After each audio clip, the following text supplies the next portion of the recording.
Hey there, I'm Davy, And I'm Carolyn. and we're just two Asian women having candid conversations about whatever the hell we want to talk about with an intersectional flair. That being said, today's topic is a continuation of our discussion last time about the movement for Black Lives, specifically our experiences speaking about Black Lives Matter to our parents and family. Hi, I'm Davy. I'm an Aquarius. And I'm Carolyn, and I'm a Gemini, and we are just two Asian women. Thank you for tuning back in. How have you been doing, Davi? Good. We're I'm recording glad. on a Friday. It's payday, baby. Oh, hell yes. I forgot about that. Yeah. Yeah, it feels good. I always pay off my credit cards as soon as I get paid. And then after that, I usually put it into my savings account, but I've actually been kind of like collecting, or sorry, into my investment account. But I've been collecting all of my money so that I could do like a Roth dump as soon as I turn in my Yeah. taxes. That's awesome. Yeah, the first thing I do is throw it into my Roth brokerage account, savings, and then I pay off stuff. Pay off stuff Yes. first. I mean, you're basically doing it, but it's in the opposite order. Yeah, in the opposite order. Yeah. Yeah. I don't even think about buying things. I miss doing that, but I'm not rich yet. So I'll Yeah, have to for wait. sure. Anyway, aside from all that stuff, we're going to kick it into a more serious topic, which is Black Lives Matter.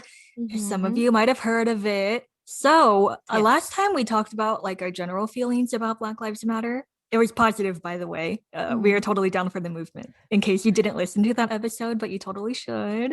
In case you didn't realize we're making a third episode about it. Yeah, this is our third episode about it. Like we will keep talking about it forever.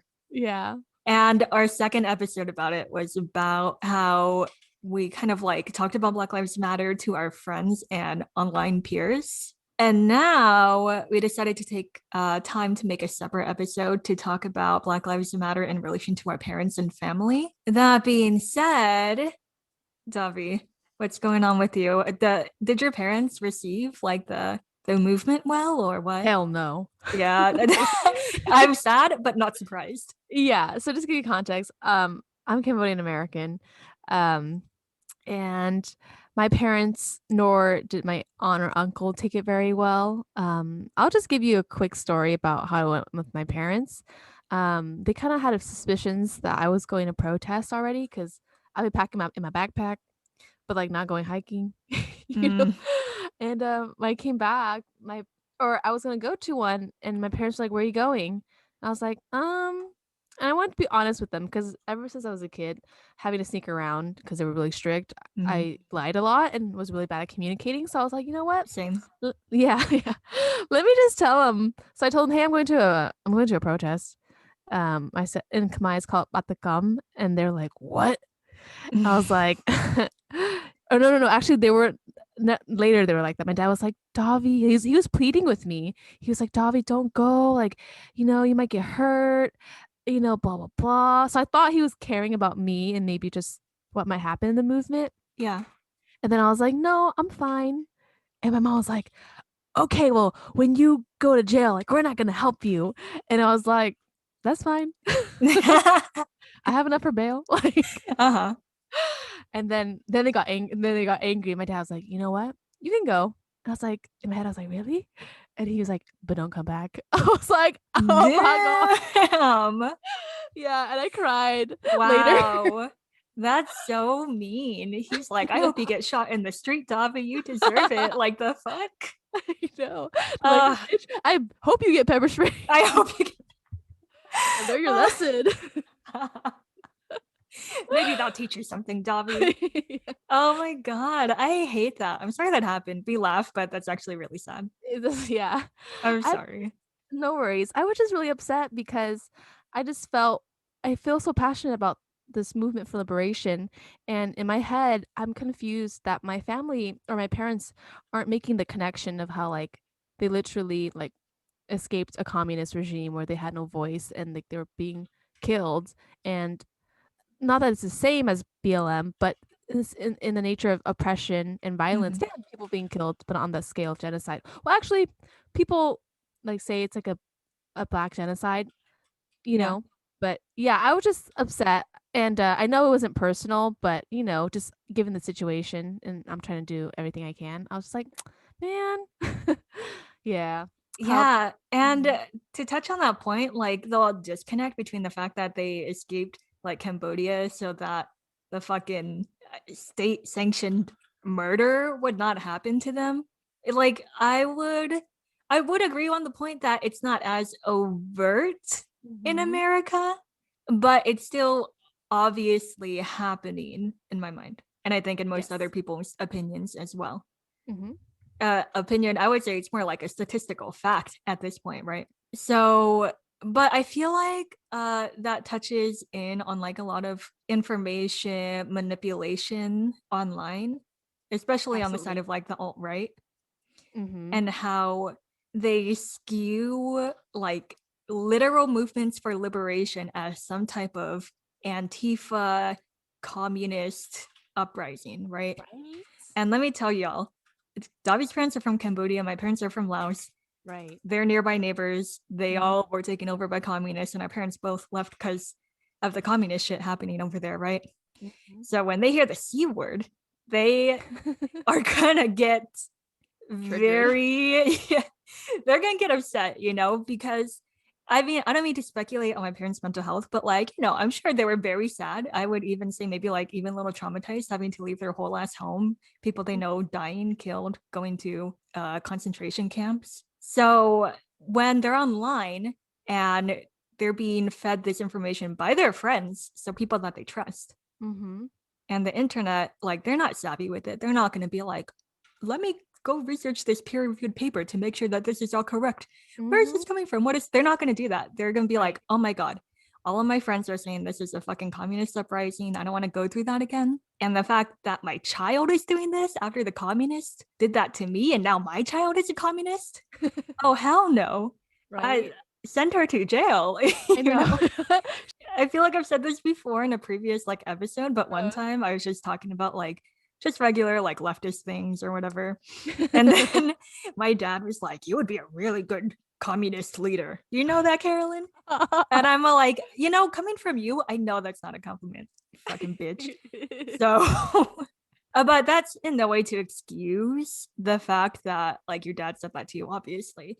And I'm sure Mhm. you already know all of this already, Davi. I'm just explaining this to our viewers who Mhm. like might not understand like how they have such a visceral reaction to it, even though you could argue that they're under the same like vulnerable umbrella as other Yeah, minorities in this absolutely. country.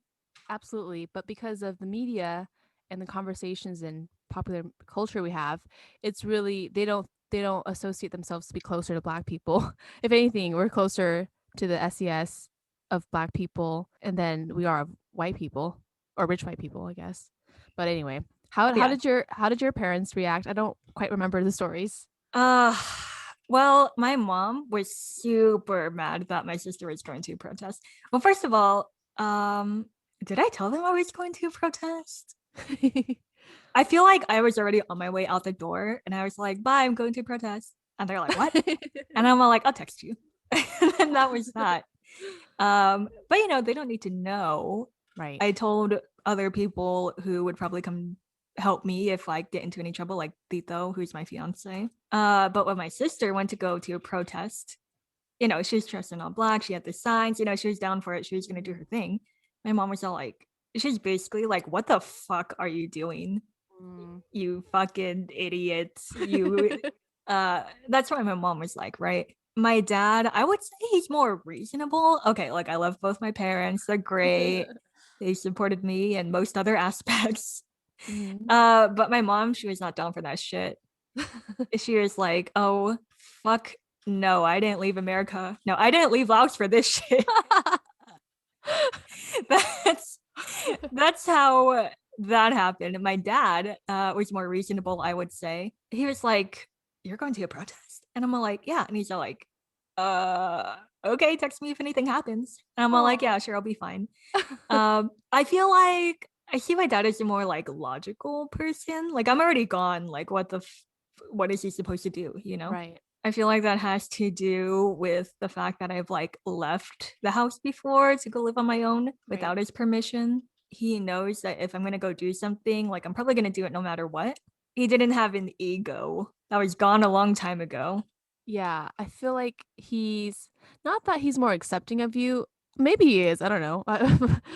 But yeah, I think maybe he just realizes the situation. Yeah, And he's not and surprised because like knowing you, he probably would have been like, okay. He's like, yeah, so like yeah, of course Carolyn would do that. Oh my God, I feel like such like the fucking black sheep, like oh, outcast of the family. how come? I've always been the one to like get into trouble, I would say. Like I had a boyfriend in high school and Oh shit. my I God. know, it's scandalo. And then Fucking whore. uh I would I would go leave the house without telling them to go live with my other boyfriend, which is Tito. Oh, you have two I did boyfriends? not date them at the same time. In my life, I had two boyfriends. One of them I broke up with, the Whore. other one became my fiance. Okay. Let me set the record I'm just straight. kidding. um, but anyway, getting back to Black Lives Matter, talking about the information manipulation again. Like I said, it's not really an excuse for the fact that they want to continue not supporting something that will ultimately benefit them as well. Mhm. And what I mean by that is like Black Lives Matter will set a precedent for how other minorities should be treated, right? There's a lot of crossover in liberation movements. And it's just sad to see, like I said, being manipulated by literally fake news Mhm. online, going down the alt right algorithm rabbit hole on YouTube. Yes, it's so awful. I've seen so much of it. Yeah, and it fucking sucks. Like, I think one time I was in my dad's office. I was just talking to him about something. He was on Facebook, you know, as boomers do, on his like friends group chat messenger thing. I looked at it Mhm. and one of his friends sent a video of like a police officer punching a Black Lives Matter protester. And the caption Oh, was like, heck. watch this protester get what he deserves and shit like that. Oh no, yeah. And then his friend sent another message like, yeah, that was a good one, you know? Yeah. Oh And I didn't say no. anything then, but I was all like, what the fuck? This is what you all are talking about? This is what you are Mhm. celebrating. Yeah. I've seen something similar like that. It wasn't my dad, but it was like my one of my friend's uncle who's Cambodian, and I posted about going to protests and how like in terms of Black liberation, like even if there are violent protests, like whatever, or looting, which most of it was outsiders anyway, but like fuck it, like they're trying to win liberation. How like you can't expect it to be peaceful all the time. And I remember he like posted something back. He was like, "Oh, like they can't be doing this, blah blah." And I looked at his page, and it was like a bunch of like Cambodian men just like hating on Black Lives Matter, and I was like, "Oh my god." Ew, that's gross. Yeah. Yeah, it's like an echo chamber. Mhm. It's so hard to talk to your parents about that because you see all these like fun Instagram carousel posts online, and it's like, number one, talk nicely to them. Number two, uh understand where they're coming, you know, and it's like, and then there's examples on the bottom like, oh, I understand where you're coming from now, child, you are so smart, thank you so much for like, no. That's not No, gonna happen. Like our yeah. parents don't do that. Our You're parent, our Asian parents, oh fuck no. Yeah, exactly. It's so hard too. And I'll get into like my story about talking to my uncle, which was a lot more heated Mhm. and longer. We were coming back from his donut shop, and it was my cousin and I, you and Monita had went to the protest in San Diego. And he was like, "Hey Davi, why did Stephanie go to San Diego with you that day?" And I was like, "She came with me because she was bored, and it was the day of my student's graduation." And which was true. We did go to the graduation. And to give you context, I'm not super fluent in Khmer, so I don't know like conceptual words like racism, institutions, etc.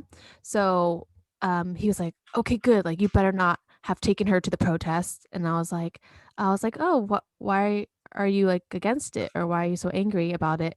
And he was just saying like, like I don't really remember his main points, but he just really thinks that Black people are like inferior in some ways, or Oh that my god. Black people are, they're violent, they're lazy, they're rude, this and that. And Yeah. it's really frustrating because he works in South Central, right? So there's a lot of minorities and people of color and Black people who are poor there. And he happens to work in customer service. So he happens to get a lot of rude customers who happen to be Black, Mm-hmm. but it's not because they're Black. So it's hard for me to explain that. And like, unfortunately, he's come to America where the news perpetuates Black people are like villains and strong and dangerous. And unfortunately, his stereotypes get confirmed because he happens to have a lot of customers who are rude, this customer service, who happen to be Black. Right. It's so And tough. he's already low-key racist. So that Yeah. probably plays a big part in it too. Oh, and he made a good point. He's like, Dobby, well, if every day I see it like that, wouldn't they be like that then? Aren't they like that? And I was like, no, there's no. Yeah. But it's hard to explain that. It's like, no, you just happen to have your biases confirmed every day because you have that thought already. And it's like, that's not the byproduct. They're not like that because of that. Like, it just happens to be customer service, and it happens to be you have your business in a poor ass area. Correlation does not equate causation. Like Mm-hmm. if popsicle sales go up during the summertime, but then shark attacks also go up in the summertime, it doesn't, they correlate, but it doesn't mean that if I buy a popsicle, then there will be a shark attack. Like that's not how that works, you know? And Exactly. that's the type of logic like he's like high key operating on. Yeah, absolutely. It's because unfortunately they're not thinking big picture. They're not thinking about maybe it's just my life experience. What if I went to like, Africa, or if I went to another city in America with a lot of Black people who are more affluent? Would they think the same thing? Probably. Yeah, probably. Yeah. But it's like they haven't, their scope of race is so small, and unfortunately they've been disillusioned, and like you said, like misinformation their whole lives. Yeah, that sucks. You could argue that Mhm. there is no logic to racism at all, actually. Yeah. You know, I heard this really interesting argument like a long time ago. I would say like 2014-ish. Hmm. That said something along the lines of like being racist is like a mental health issue because your brain is so wired to believe it. Like you seriously need help. And I'm all like, do I like that? I don't think I do. But at the same time, I don't know. And I feel like I need to look at research on people who are racist, like on Mhm. their brains, because most mental health illnesses have a biological aspect to them, right? I don't know about that argument, but I am Right. saying that people who are racist, the lack of logic is like unbelievable. So talking to your relatives and parents is so different from talking to your friends and peers or random people online because they're always going to be in your life, you Yes. know? Like it's harder to just be like, well, you're not my friend anymore. Like you can't do that to your dad. I'm not going to be your daughter anymore. Bye. Yeah. Like I'm sure some of you have done that, but it's probably really hard to do that. Yeah.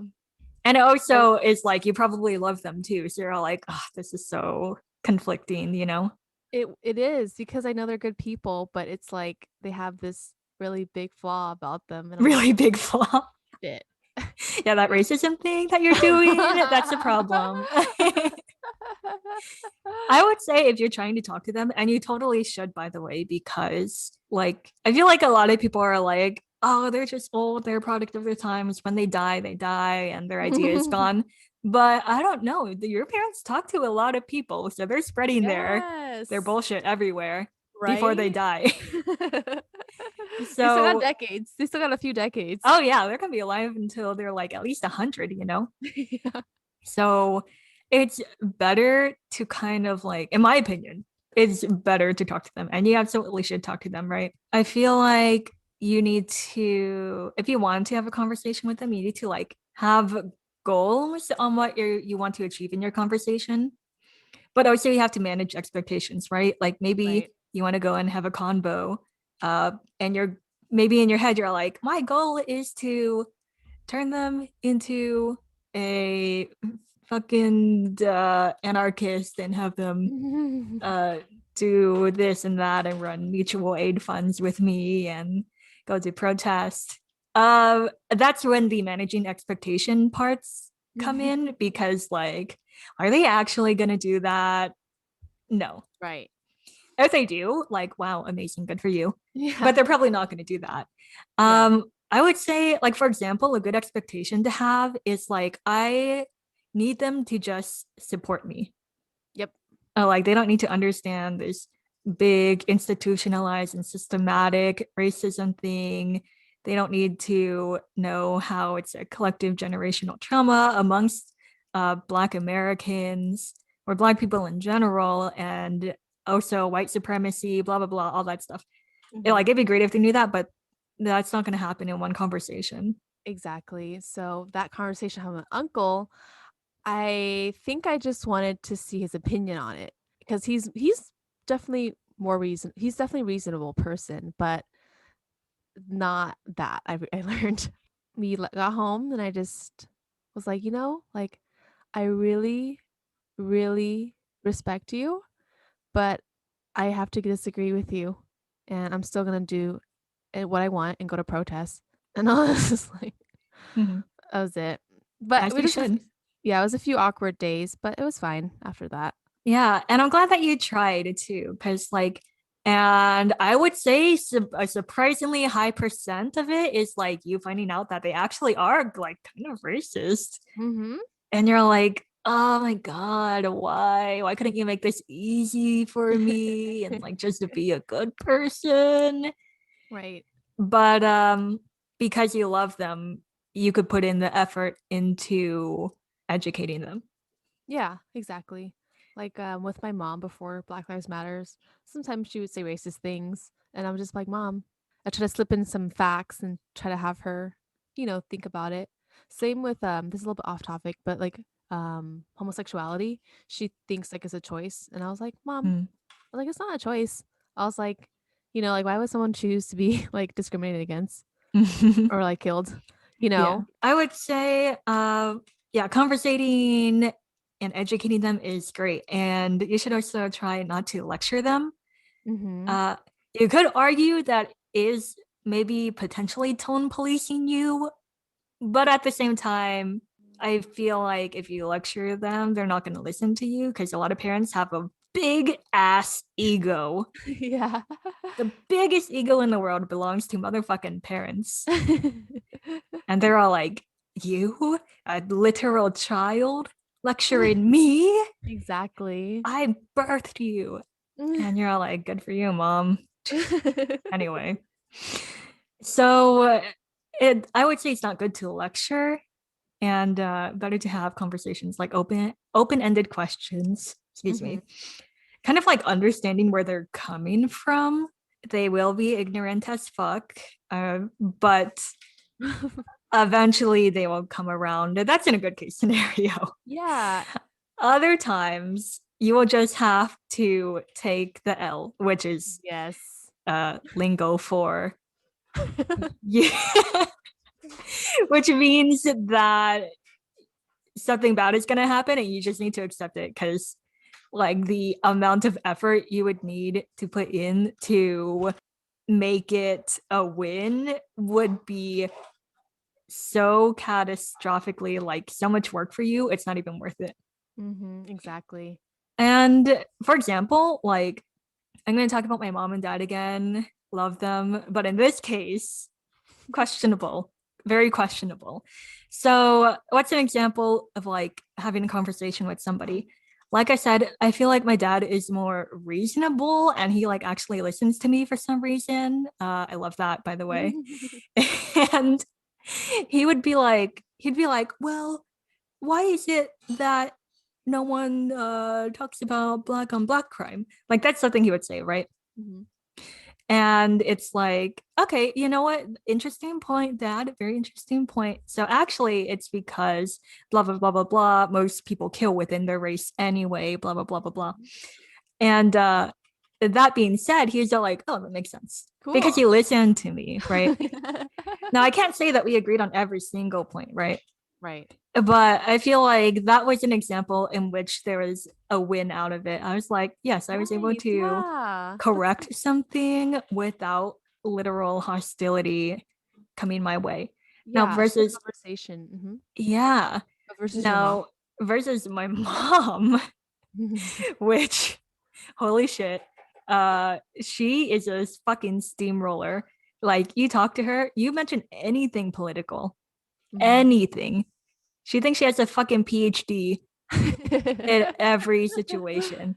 She's all like, I've lived my life, Caroline. You don't know what you're talking about. I grew up in communist Laos, blah, blah, blah. My dad was a mayor, blah, blah, blah. And I'm all like, oh my God. And like, I think literally and objectively, if you heard like a recording of that shit, you'd be like, what the fuck is she talking about? And I'm not being mean, I'm being objective. And anytime you try to butt in, like she'll say something ridiculous, like maybe she'll be like, and the sky is red. And I'm like, actually, mom, it's blue. And she's all like, and let me tell you why it's red, Carolyn. It's because and I'll be like, well, actually, it's because the ocean reflects into, and she's all like, and then it's because China made it red. It's like that type of shit. And you literally can't. From China. Dude, And Cambodians hate China, bro. Oh my God. Everybody hates China. And they shouldn't, by the way. They shouldn't. And it sucks. But that's the type of person my mom is. Yeah. And you will literally try to say something and she doesn't acknowledge you at all. She doesn't listen to you. And anytime you try to say something, she's all like, you are so young. You're so stupid. It's basically what she says. Like, and in that case, you just need to take the L, right? You just need to be like, oh my God, I'm going to be standing here like talking to a wall, basically. So at that point, there is no point. Yes. I love you, but it's very clear to me that you're like not going to listen to anything I say. So at that point, you just have to be like, you know what? I'm going to go. If you want to talk about this again, you know where to find me. I'm upstairs. But that's that. So yeah, she didn't budge one bit. Oh, absolutely not. But you know what? At the end of the day, I'm like, is this okay? Like, it'd be better if they would listen to me, but if not, it's like they're not going to do anything, right? And you're all like, you know what? You keep being a bitch. Like, not a boss ass bitch, like a stupid bitch. And I'm gonna be over here. I think I peed a little bit. But yes, you're right, because you know how like bitches, anti-black BLMers, I'm like, I don't see you doing shit, bitch. Yep. Literally. I just see you being a bitch. Literally just hating, being like, oh, why don't you do this? Why are you doing that? Shut up. My God. Right. You know what I mean? We just laugh at them and we go on with our great lives. Yeah, we are manifesting our happiness. We're rich. We're good people. Like, you bothered us for a second, but we're fine now. Yeah. So I wanted to share a resource with you guys. It's an article called How to Talk to Your Parents About Racism and Family too, I'm sure, with Ijoma Alua. I don't know how to say her name, sorry. She's the best-selling author of So You Want to Talk About Race. And I really, really love this article. It's on NPR. We love NPR. Yeah. One of her tips that I find really helpful is that don't take a super confrontational approach, right? Because that's not very effective. I feel like Carolyn's conversation with her dad seemed just very like, oh, how's the weather type tone. It's like, oh, did you know this? Well, obviously more serious, but it's like not guarded. Like no one is about to like fight. Their shoulders are up towards their ears talking about race. Yeah. It's more like, hey, did you know this? More casual. So yeah, I really like that because if you think about it, if somebody approached you all confrontational, you'd be like, bro, what the heck? I was just eating. Like, I was just eating. Yeah. My appetite. And then similar to Carolyn, like whenever you are going to talk to somebody, have an achievable goal. So know what your goal is, state that goal, and then kind of move your conversation towards that goal. So for example, if I want to talk to, luckily my brother and my cousins are super awesome. But if I wanted them to be more like supportive of BLM, I'd be like, hey, like, did you know that protests are actually pretty safe? Oh, I went to one. What would you think of going to one? You just even have them consider the thought of doing it was a goal to me. Yeah, that's good. Planting the seed, you know? Mm-hmm. I like that article a lot. I actually read it or listened to the podcast version of it earlier today. Mm-hmm. Oh, you did? Yeah. And I felt like it was really good. So I would totally recommend it to anyone. You could read the article. It's literally, quote, how to talk to your parents about racism, end quote. Mm-hmm. There's an article, there's a podcast if you want to search on Spotify too. Yes. It's so important to have these conversations, right? One thing my dad said to me, he was like, oh, well, if Asians are being attacked, like, would you do the same thing? And I'm like, oh my God, of course I would. Yeah. And that's so relevant now because here we are a whole last year, Mm-hmm. close to a year later, and the anti-Asian hate crimes have, I mean, they've been skyrocketing Mm-hmm. and it's not going down.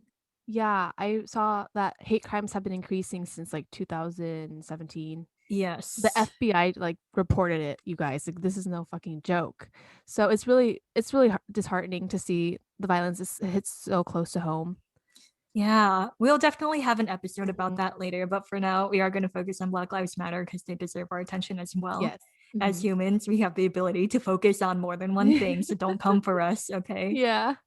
Don't you hate it when people are like, you talk about like one movement and they're like, what about this one? Do you not care about them? And so, like, oh my fucking God, just wait, okay? I will I talk about know. it, you impatient hoe. Jesus Christ. It's like when the all lives matter people kind of explain, dude, what if you had like, a fundraiser for a walkathon for cancer and then people come in, well, how about fucking breast cancer? Well, Mm-hmm. how about fucking heart disease? And Yep. it's like, bro, chill. Yeah, like read the room, dude. Like, like that's great. Why don't you do that? Hmm. Yeah. But I hope y'all learned something from this, or maybe you empathize with their situations, with their parents not being, unsurprisingly, not the wokest people in the world. Hmm. But like I said in previous episodes, like talking about liberation movements and stuff like that is super important. And this type of work, like having conversations with the people closest to you, it's not easy, nor is it rewarding. It really But isn't. Hmm. no, it's fucking hard. And more oftentimes than not, you're gonna find out that they literally don't give a fuck. Yeah. But at the same time, it's important because change comes slowly. Like it's been what Black Lives Matter, like that whole organization has been going on since 2013. And if you look at the state of being as we are right now, like has much change? You could argue no, it hasn't. Hmm. But we still gotta try. Yeah, exactly. And if you're interested, our next episode is going to talk about how you can help. Yes. So stay tuned for that one. And with that, I think we should wrap up today's podcast here. Yes. Thanks for staying to the very end.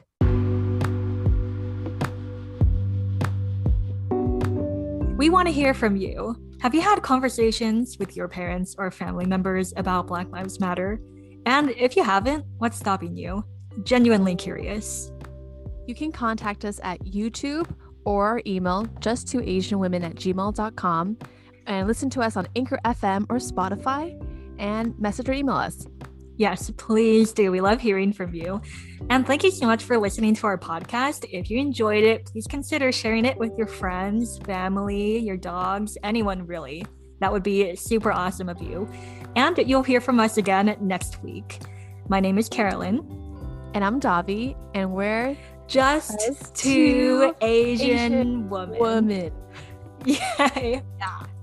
Bye, everyone. Bye.